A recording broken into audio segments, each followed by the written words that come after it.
नमस्कार दोस्तों, मेरा नाम है राज के वर्मा और आप देख रहे हैं रिपोर्टर जी। अगर आपने रिपोर्टर जी चैनल को अभी तक सब्सक्राइब नहीं किया तो सबसे पहले चैनल को सब्सक्राइब जरूर कर लें, लाइक और कमेंट्स करना तो बिल्कुल मत भूलिए।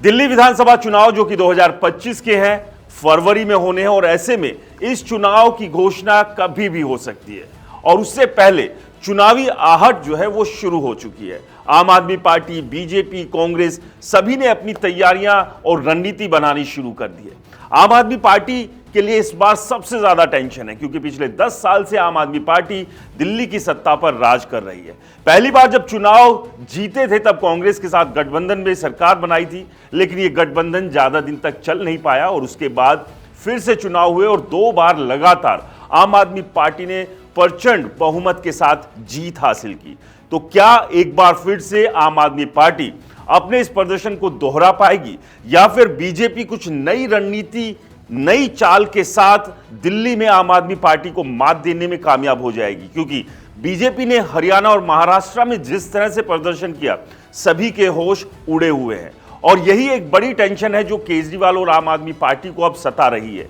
कि कहीं अमित शाह कोई ऐसी रणनीति तैयार करके दिल्ली में ना घुस जाए जिससे उन्हें दिल्ली से बोरिया बिस्तरा बांधकर कहीं और ठिकाना बनाना पड़े। क्योंकि आम आदमी पार्टी और अरविंद केजरीवाल ये बात अच्छे से जानते हैं कि अगर देश पर राज करना है तो दिल्ली की सत्ता हर हाल में अपने पास रखनी जरूरी है और यही एक वजह है जिसको लेकर आम आदमी पार्टी और अरविंद केजरीवाल ने चुनावी तैयारियां पहले से ही शुरू कर दी है। आम आदमी पार्टी ने अपनी उम्मीदवारों की पहली लिस्ट जारी कर दी है जिसमें 11 उम्मीदवारों के नाम है और सबसे बड़ी बात ये, इन 11 में से 6 वो उम्मीदवार हैं जो कि कांग्रेस और बीजेपी को छोड़कर आए हैं। आज हम इस वीडियो में बात करने जा रहे हैं कि क्या आम आदमी पार्टी और कांग्रेस 2025 के विधानसभा चुनाव के लिए गठबंधन कर सकते हैं, क्योंकि लोकसभा चुनाव में आम आदमी पार्टी और कांग्रेस इंडिया गठबंधन का हिस्सा थे। हरियाणा में आम आदमी पार्टी और कांग्रेस ने लोकसभा चुनाव साथ मिलकर लड़ा, लेकिन विधानसभा चुनाव में दोनों की राहें अलग थी और उसके बाद से इस बात की चर्चाएं जोर पकड़ने लगी कि अगर हरियाणा में आम आदमी पार्टी और कांग्रेस चुनाव मिलकर लड़ती तो शायद हरियाणा के नतीजे कुछ अलग होते। तो क्या उसी नतीजे से सबक लेते हुए अरविंद केजरीवाल और कांग्रेस आपस में हाथ मिला सकते हैं? शुरुआत में इस बात को लेकर चर्चाएं भी हुई, लेकिन फिलहाल दोनों पार्टियों के नेता इस बात से इनकार कर रहे हैं। आम आदमी पार्टी की तरफ से भी साफ कहा गया है कि 70 की 70 विधानसभा सीट पर वो अकेले अपने दम पर चुनाव लड़ेगी, तो वहीं कांग्रेस की तरफ से भी इसी तरह के बयान सामने आ रहे हैं और खास तौर से दिल्ली कांग्रेस के नेता तो इस बात को लेकर एकदम अड़े हुए हैं कि कांग्रेस दिल्ली में अपने दम पर ही चुनाव लड़े। लेकिन इस बात से इनकार नहीं किया जा सकता है कि आने वाले समय में दोनों पार्टियां आपस में गठबंधन कर ले और इसका सबसे ज्यादा फायदा कांग्रेस को मिल सकता है, क्योंकि आम आदमी पार्टी जहां जिन स्टेट्स में या जिन सीटों पर जीती है उसमें से अधिकांश स्टेट्स कांग्रेस के पास थी या वो सीटें भी कांग्रेस के ही उम्मीदवारों के पास थी। यानी कि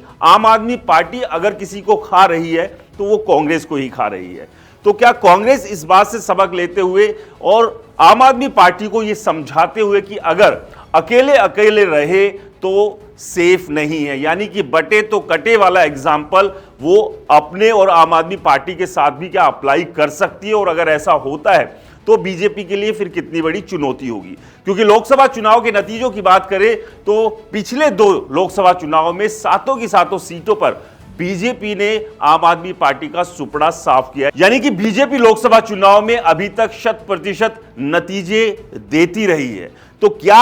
अब जो 2024 के लोकसभा चुनाव के नतीजे जिस तरह से बीजेपी के पक्ष में आए थे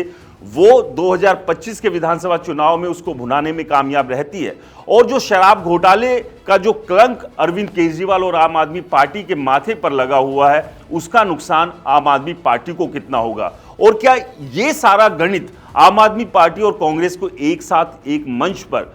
दिल्ली के 2025 के विधानसभा चुनाव में ला सकता है? आपको क्या लगता है, आम आदमी पार्टी और कांग्रेस को क्या गठबंधन करना चाहिए? हमें कमेंट्स कर जरूर बताएं और अगर आपको ये वीडियो अच्छा लगा हो तो रिपोर्टर जी चैनल को सब्सक्राइब करना बिल्कुल ना भूलें। नमस्कार।